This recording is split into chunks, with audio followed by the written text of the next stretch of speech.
Hello, my friends. Welcome to this edition of the History of Christianity Season 2. We're on part 19 today. We're going to be looking at the 30 Years' War. So we get ready to look at a new period in Christian history. Let's go back through some of the big things that happened in the 16th century that will set up what's going to take place in the 17th and 18th century. And what we see that we're getting into now is an age of dogma and doubt. The 16th century had been an intense and passionate period in Christian history. On either side of the religious struggles of the time, there were those who were convinced that their purpose was religious. So even through the struggles of the 16th century, particularly between, obviously, Catholics and Protestants, there was a lot of conviction, and the conviction was that they were on the side of right, on the side of righteousness, on the side of God. Both groups had problems with the other's doctrine. The Catholics flat out felt that the Protestants were heretics. The Protestants might have felt some similar things about Catholic teaching, but if nothing else, they certainly felt that it was an error and in need of reform. So what that ended up leading to, unfortunately, was not love and understanding and hopefully reconciliation between brothers and sisters in Christ, but instead it became very political and led to a lot of warfare. So there's passion there, but unfortunately the passion ended up being displayed in the wrong way. But as the years went by, there became an increasing number who did not share the enthusiasm or even the convictions of earlier generations. We'll look through this, and particularly the topic we have today, the 30 Years' War, when people began to see what was the fruit of these positions that were being held. Unfortunately, because of the way religion and politics became intertwined, the fruit was pretty rotten. And that was regardless of which side you were on. It was rotten both ways. And people began to see that. And unfortunately, it led them to turn away from that kind of passion that had been displayed through Christian history for right thinking and theological correctness and orthodoxy to something else altogether. So we'll see that as we go through this. Typical of this group was Henry IV of France, who repeatedly changed his religion to save his life or meet his political goals. We talked about Henry IV earlier this season, and he's a great example of one who kind of what we call now compartmentalized his religious views. It wasn't a worldview for him. It was a means to an end, and we'll see that more and more as we go through this.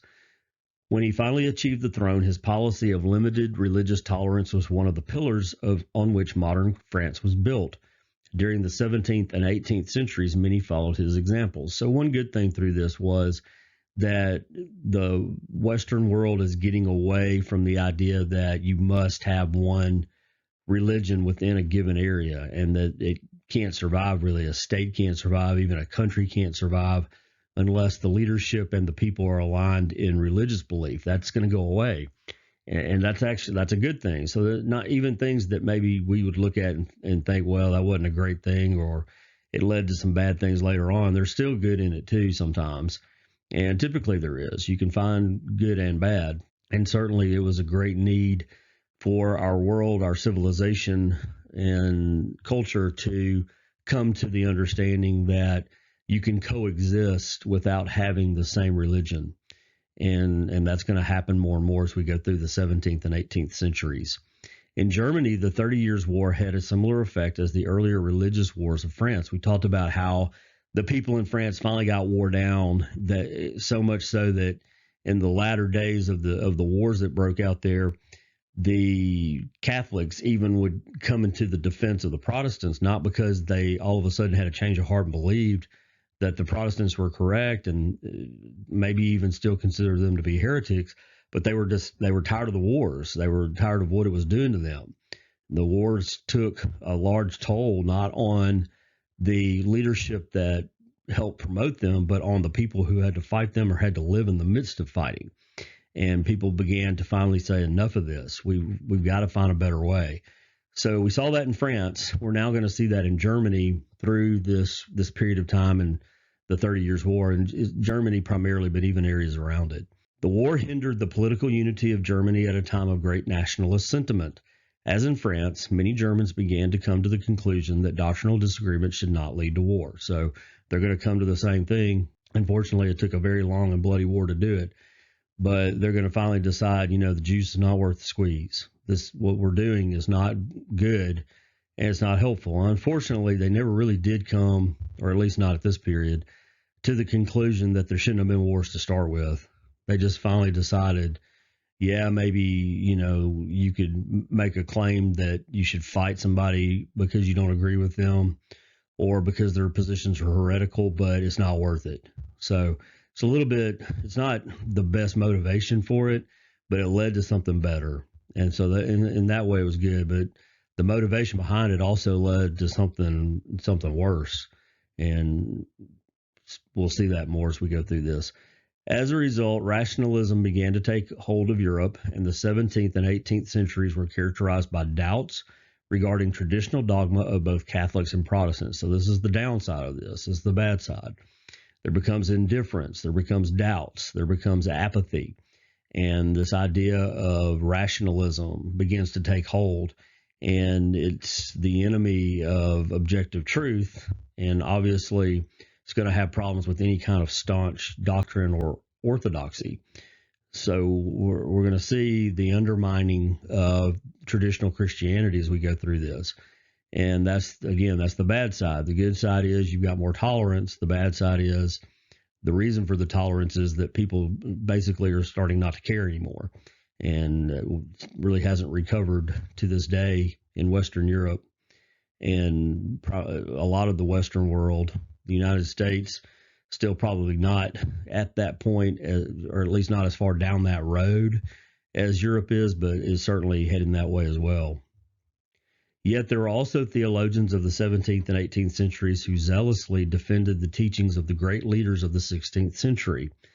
With no theological discoveries of their own, their style became increasingly rigid, cold, and academic. Dogma was often substituted for faith and orthodoxy for love.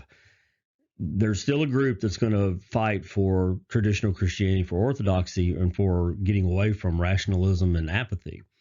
And they're going to do that because they strongly hold to those great leaders of the 16th century, the Martin Luthers, the John Calvins, the Ulrich Zwingli's, et cetera, et cetera. But they really didn't have any innovation or any theological discoveries of their own. And so they became defenders of some other belief system. Now, you got to look at this in reality. Do we need to be having innovation all the time when it comes to Christian theology? Well, you don't. A lot of the innovation that's come since then has been heretical and not good. So you're not going to necessarily live in a time of innovation and rediscovery of truth. That's not going to be everybody's time. It's probably not going to be the time for most Christians. But when it comes to just defending against something else, sometimes your goal in defending an orthodox position can almost become so evangelistic that it becomes the primary source of any kind of evangelistic intents that you have. So in other words, instead of being mostly concerned with spreading the gospel of Jesus Christ, you become more concerned with wanting to make sure that you are following and promoting the tenets of Lutheranism, for example. And you don't need to be more evangelistic about Luther than you are about Jesus Christ. And that's kind of what we're going to see here. There's dogma, there's passion, there's definitely loyalty and a desire to get things right, but it led to a little bit of a coldness. And again, that's going to help lead people down the path of finally saying, there's a place for religion in my life, but it's not necessarily be the primary place, and it's certainly not going to influence everything about my life. That's the road that we're on now, and it's way down that road in our current day and age, but this is where it starts. So by way of setup, again, we need to go back and look at the Peace of Augsburg, because it's that peace that leads us to the 30 Years' War. The Peace of Augsburg, which put an end to religious wars in Germany in the 16th century, did not last. And none of these peace treaties lasted, but this one wasn't going to last. There's some reasons why. It stipulated that princes or rulers, both Catholic and Protestant, would be free to determine the religion of their territories. So you could live in a territory that was the same beliefs that you held. That prince or the ruler of the territory got to pick what that was, but you had the opportunity to maybe a place that had always been Catholic could become Protestant if the ruler was that way, and vice versa. So that was a good thing. That was a step in the right direction. But the next part of this is not so great. Their subjects who wished to do so could migrate to lands where the official religion coincided with their own. So you're probably thinking, well, why is that not good? They can go where they feel like they agree. And that it would be good if it applied to everybody, but unfortunately it didn't. This agreement, however, included no Protestants, but only Catholics. Therefore, Protestants in Catholic territories were still considered heretics and subject to persecution. So if you were a Catholic living in a Protestant state, you could move to another Catholic state and be in alignment with the leadership, with the government. But it didn't work for the Protestants. The Protestants couldn't do that. They had to stay in the Catholic territory, and they were staying in a place where those Catholics felt that they were heretics and they were going to persecute them. So it helped one side, but it didn't help the other side. And if you can't really live with a treaty like that, you can't really live in terms of peace if there's unequal treatment of people and something like this. So one side gets their every concession to be able to go and live in a place that agrees with their religious views, and then one side gets nothing. They don't get to do any of it. Just hope that the ruler ends up agreeing with you, and if not, well, you're stuck. So that wasn't going to last, and it certainly didn't. Finally, the Peace of Augsburg included the ecclesiastical reservation, which guaranteed that territories ruled by bishops would remain Catholic even if their bishops became Protestant. So another concession to Catholicism that was not given to Protestants. In fact, it hurt Protestantism. So if a territory had always been Catholic and it's ruled by the bishops, then even if a new bishop was appointed that was Protestant or became Protestant, that territory still had to stay Catholic. So it's just unequal. It was better for Protestants than what they did have, because at least you did have a shot that if your ruler was Protestant, you could be in a Protestant place, but it still wasn't nearly as good as the Catholics had it. So it just was inevitably there were going to be problems. It was no question about it. And when that happened, the peace treaty was going to go down the tubes, and it did. For these reasons, the peace achieved would last only as long as each side felt unable to take military action against the other. So there's still a lot of animosity. There's still a lot of people thinking, well, they didn't get it their way. You think, well, the Catholics got almost every concession. Yeah, but they felt like Protestantism was heretical, and they wanted to stamp it out. That was their desire, certainly among the leadership and among the people to a degree, although that lessened over time. But they weren't going to be content with that. They weren't going to be content until Protestantism was gone.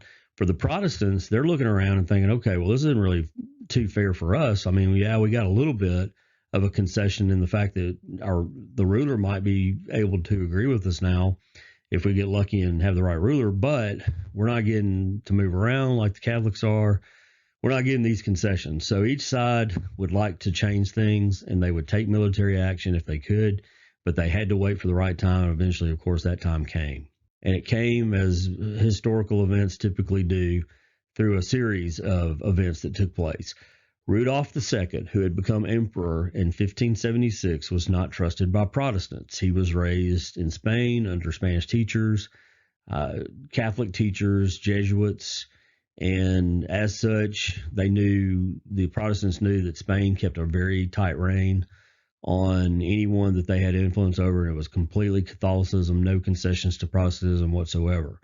And they tended to kind of be the power behind the throne and pull the strings of rulers that they had under their authority. So the Protestants are thinking, this guy, he ain't going to help us. He's going to cause us a lot of problems. But he reigned for 30 years in peace because he was a weak ruler. We talk about a lot of these rulers being strong and good, but not in every instance is a strong ruler a great thing. And one of those would be for religious tolerance purposes. Now, Rudolph was staunchly Catholic, and he made policies that were to the benefit of the Catholics, but they were largely ignored because he was a weak ruler. Nobody feared any reprisals for that. They just didn't do it. So he wasn't effective, but it actually ended up helping, and it caused him to have a long rule. But in 1606, things changed. In the capital city of Dunavort, Protestants attacked local monks when they ventured from their monastery. These monks were allowed in the city, which was Protestant. And remember, the law says if your ruler's Protestant, you're Protestant. So they're in a city of Protestants, but there's a monastery there. And there was a compromise made that the monastery could continue to exist in the Protestant state, but the monks that were in it couldn't come out. They couldn't leave. They had to stay in the monastery. Well, they got emboldened and decided we're not doing this anymore. They saw some things going on around the country and around rulers that were put in place, especially when you got this Rudolph II, who's Catholic, and they think, well, now's our time to make a stand. So they come marching out of the monastery in the Protestant area. Well, that was not going to fly. The monks were attacked with clubs and stones, forcing them back to the monastery. Now, maybe wondering who attacked them. Well, just the citizens of the town did. As soon as they saw them coming marching out, and they knew what they were doing. They were making a statement that, hey, we're out. We can come out and do what we want to. We don't have to go along with this agreement that we had to stay cooped up inside. Well, it didn't go well for them. The people said, well, no, you're not. You're going to go back in. They took rocks and threw at them, hit them with clubs, and they ran on back into the monastery.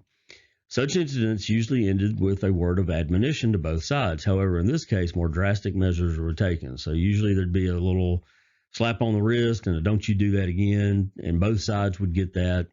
But not now. There's political tension that's going on, and there's going to certainly be more of a response this time than what would usually be, and it's going to end up leading to a major war. More than a year after this event, Duke Maximilian of Bavaria appeared with a substantial army set on the forced conversion to Catholicism of the citizens of Dunevort. So here comes old Maximilian in. He's decided that this can't stand. It's no good for the people to be attacking these monks. And he comes on in with an army, and he gets in there and he does cause this. He had that idea in mind. He did it. He forced a bunch of Protestants to convert to Catholicism in order to save their own lives. So this is kind of the opening up, but this is the tension that's going to come. It's going to lead to warfare. And you see a couple of events that happen that help to go down that path. Well, there's more that goes on as well. In response to this attack, Protestants banded together in an evangelical union in 1608. A year later, their opponents formed the Catholic League. So sides are starting to form. Since the Evangelical Union did not include all Protestants, the Catholic League could easily defeat it should war break out. So this Evangelical Union, though it was good for Protestants to come together, not all of them wanted to join it. So they didn't have everybody. It wasn't going to be equal. The Catholic League did get everybody. And so they were going to be able to crush the Evangelical Union if it ever came down to warfare. In nearby Bohemia, the Hussites had aligned themselves with Reformed Protestantism. So the Hussites were still there, and they had gotten in with the Reformed movement. To that group was added a number of German Calvinist immigrants. So there's a large group of Protestants there now. This made the majority of the population heretical to Catholic eyes. Again, the Catholics look and see this, and their thought isn't, well, there's a different religious group. Oh, there's some Christians that we share a difference of opinion. They're looking at heresy, burn them at the stake, stone them, kill them, get rid of them. And they're not seeing it the same way maybe the Protestants would. They're looking at, oh my word, this nation's it's going right down the tubes. Look at all these Protestants running around. Rebellion threatened, and soon Rudolph was forced to abdicate. His brother Matthias fared no better as king. Finally, Ferdinand was appointed king of Bohemia. As a staunch Catholic, he soon won the distrust of his subjects. So Rudolph wasn't a good ruler. He had 30 years of peace, but when it finally got down to where there wasn't peace, he just blundered one thing after the other to the point where he finally had to get out of there. And he did. He abdicated his throne. His brother came in. He didn't do any better. He made a bunch of mistakes too. And then comes Ferdinand. Ferdinand's not going to be the same. He's got some strong ideas, and he knows how to get them done. So he's coming to launch Catholicism into the nation, but the people, of course, are not going to want to go along with that, so they don't trust him right off the bat, and as they find out, they were right on that. When the Royal Council in Prague refused to listen to the objections of the Bohemian Protestants, they revolted and threw two of the king's advisors out of a window. The advisors were not badly hurt because they landed in a pile of garbage. Now, this seems like it almost seems like a humorous event. There's going to be a Bohemian Protestants coming before this royal council, and they wouldn't even listen to them. It made them so mad that they threw two of the king's advisors out of a window, but they landed in a garbage pile. So it's kind of like a Buster Keaton movie or something like that, or Charlie Chaplin or something, and two guys get thrown out a window, but they're fine. Ha ha ha! They landed in garbage. Well, that's funny in a movie, but it ain't funny in real life, and it's certainly not in this time. Throwing the king's advisors out into garbage on the street is not going to go over well, and it certainly did not. This incident, known as the Defenestration of Prague, sparked the 30 Years' War. I'd never heard that word before, defenestration.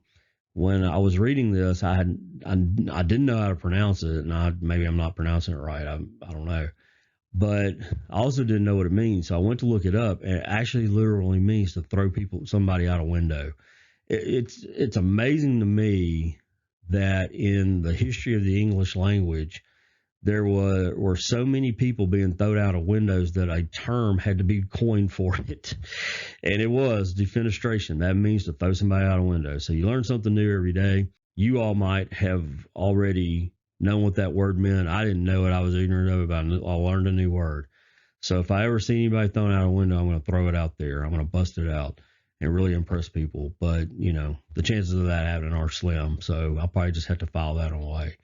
But it was a big deal. It became such an incident that they had a name for it, and it's going to help spark the 30 Years' War. Now we turn our attention to look at the events that happened during the war. The Bohemians then called upon Frederick, elector of the Palatinate, to be their king. The Palatinate, though separated from Bohemia by Catholic Bavaria, was mostly reformed. Rebellion soon appeared east to Silesia and Moravia. Meanwhile, Emperor Ferdinand II called on Maximilian of Bavaria and the Catholic League to invade Bohemia. So rebellion's coming in, the Protestants are going to rebel, and Ferdinand wants to bring in some armies to try to stamp this out, and that's what he does. The invasion occurred, and the rebels were dealt such a crushing blow they were forced to surrender. So the Catholics win round one here. Frederick was deposed from both the throne of Bohemia and his hereditary lands in the Palatinate. So then things don't work out good for Frederick. Not only is he not going to be the king of Bohemia, but he even lost what he started with, the Palatinate. And so he's on the outs. King Ferdinand assumed the throne of Bohemia. He came back in, and Maximilian received the Palatinate as a reward of his services. So these two Catholic guys on the Catholic side things are working out real well for them to start with. In both areas, Protestants now found themselves under persecution. Several leaders were executed, and those with property lost it all.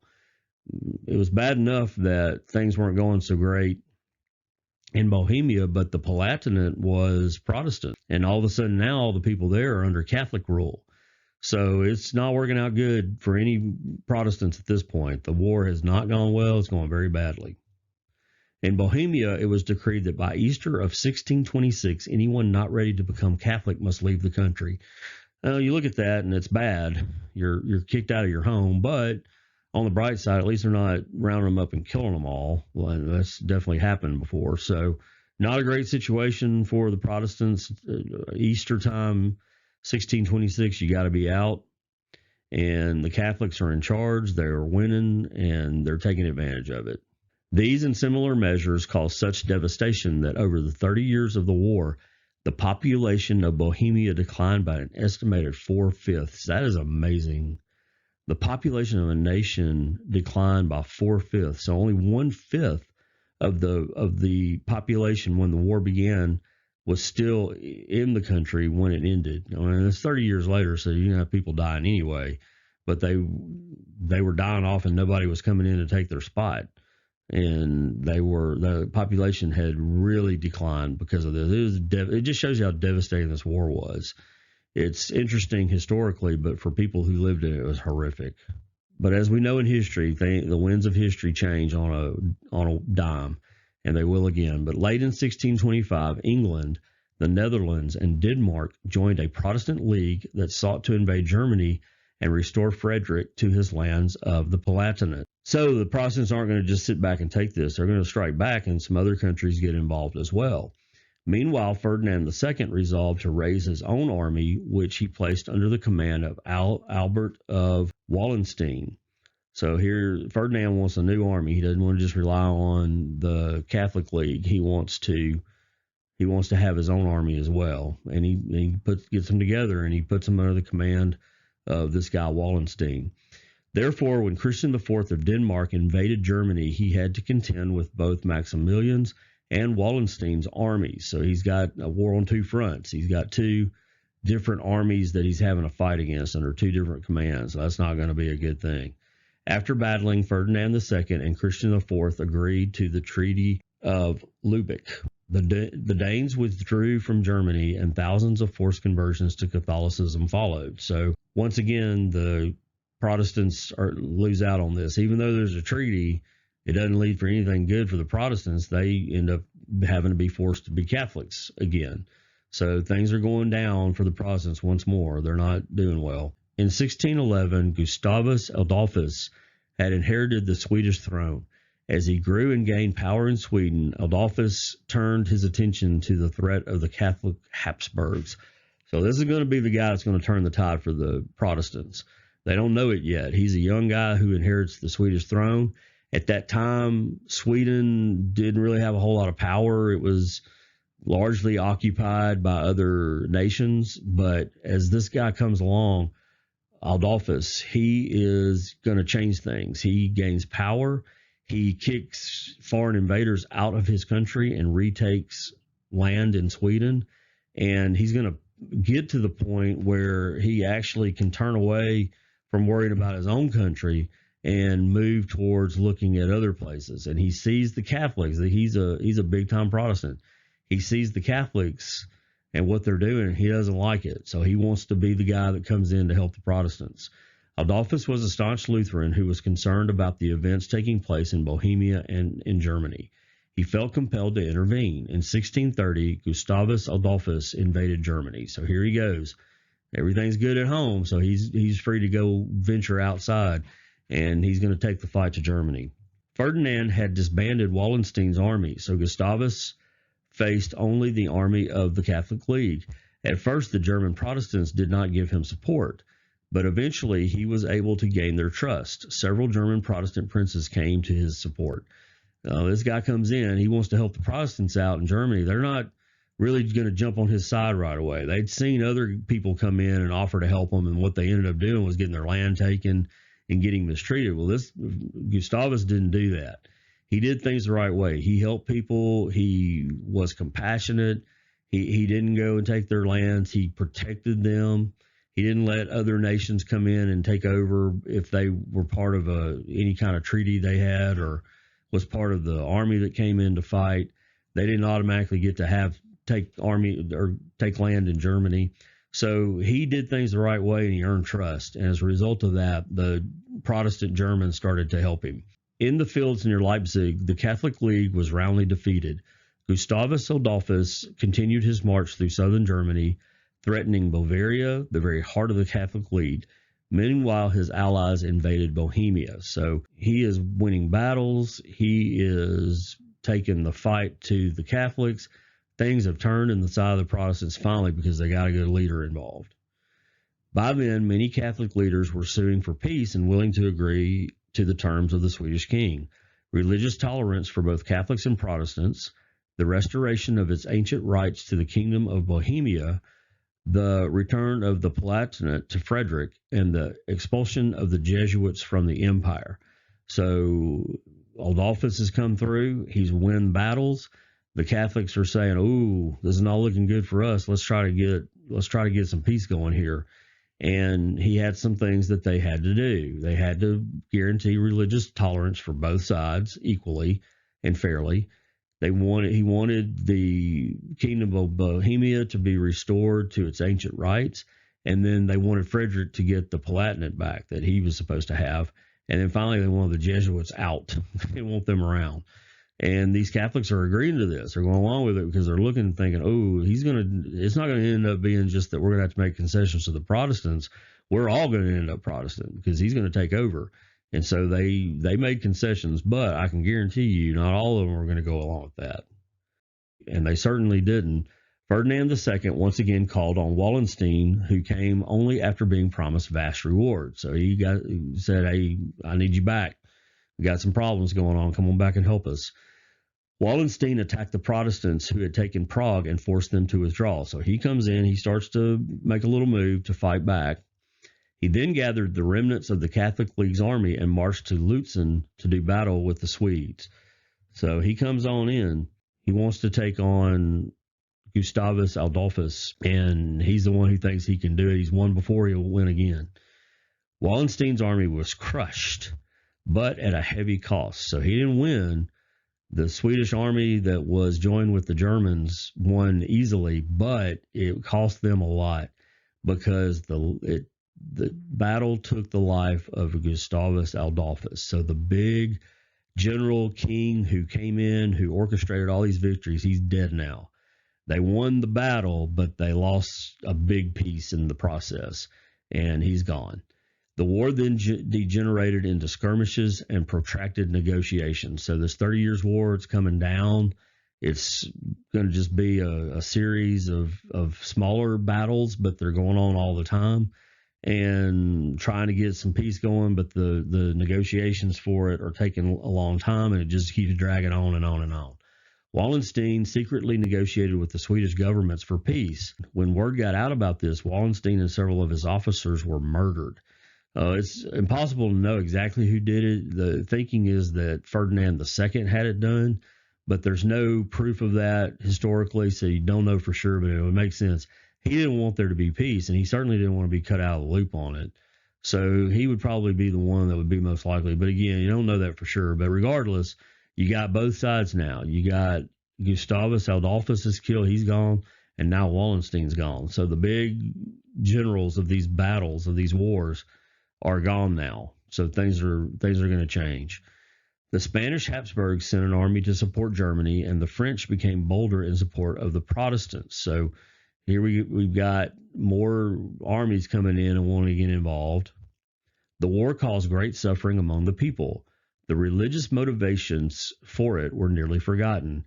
It had become little more than an excuse for a power struggle. And unfortunately, we've seen this now. If you've been with me through this study, you have seen since the time of Constantine how time after time after time, when religion got too involved in politics or the political world got too involved in religion, when the state and religion intertwined, it almost always caused problems. It almost always led to bad things.